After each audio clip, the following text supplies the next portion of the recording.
Halo teman-teman semua, selamat datang kembali di Berbagi Bersama Bang Chan. Kali ini kita akan kembali melanjutkan berbagi cara menggunakan AutoCAD 2012. Bagi teman-teman yang belum melihat video sebelumnya, silakan untuk menonton pada link yang ada di atas. Dan bagi teman-teman yang tertarik untuk melanjutkan, mari kita mulai.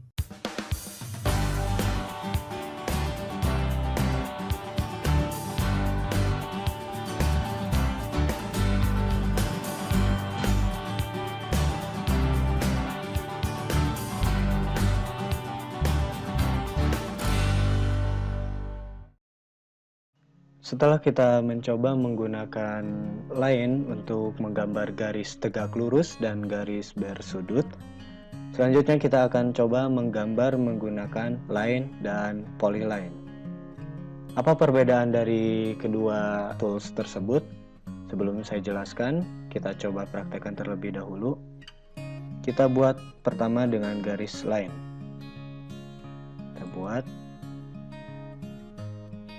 40, sudutnya 60 derajat.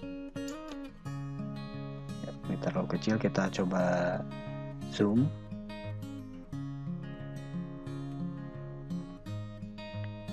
Ya, selanjutnya kita tulis lagi 40 sudut 60 derajat. Dan yang terakhir kita coba tulis 40 sudut 180 derajat. Untuk mengakhiri, kita bisa tekan escape. Ini garis pertama yang kita buat dengan menggunakan line. Selanjutnya kita coba dengan menggunakan polyline. Kita buat di sampingnya. Kita tentukan titik awalnya. Kemudian garis pertama kita samakan 40 sudut 60. Kemudian garis kedua tulis 40 sudut 60. Dan garis ketiga 40 sudut 180. Kita tekan escape. Secara sekilas ini tidak nampak perbedaan kita menggambar dengan menggunakan line atau dengan menggunakan polyline. Ini tadi yang menggunakan line dan ini yang menggunakan polyline. Lalu di mana letak perbedaannya? Kalau misalkan kita klik, ini yang menggunakan line. Sekali lagi. Ini yang menggunakan line. Dan ini yang menggunakan polyline.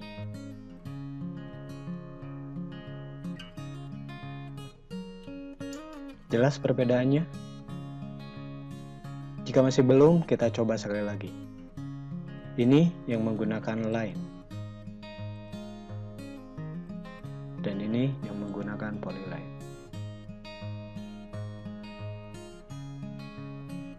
Ya, perbedaannya adalah menggambar dengan menggunakan line, maka setiap garis ini akan berdiri sendiri, tidak membentuk satu kesatuan. Jadi kalau misalkan kita pindah satu garis, maka garis yang lain tidak akan ikut berpindah. Saya ambil contoh, saya pindah garis yang ini.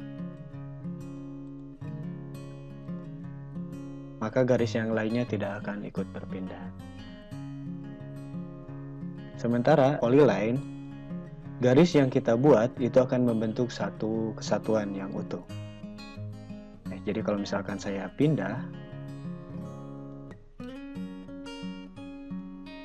semuanya akan ikut berpindah. Itulah perbedaan cara menggambar garis dengan menggunakan line dan polyline. Kemudian di tengah ada construction line. Construction line dipergunakan sebagai garis bantu ketika kita ingin menggambar supaya objek yang kita gambar itu bisa sejajar. Construction line itu berbentuk garis tanpa batas. Jadi kalau misalkan kita klik di sini, kemudian tekan escape. Kita coba zoom out, maka garis ini tidak akan ada habisnya, karena ini sifatnya garis tanpa batas. Untuk menghapusnya, kita bisa tekan delete.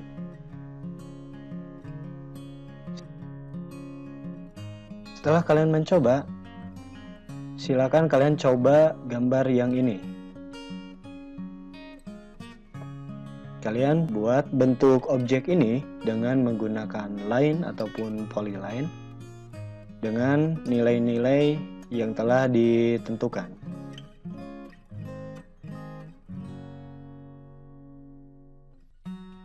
Silakan untuk dicoba.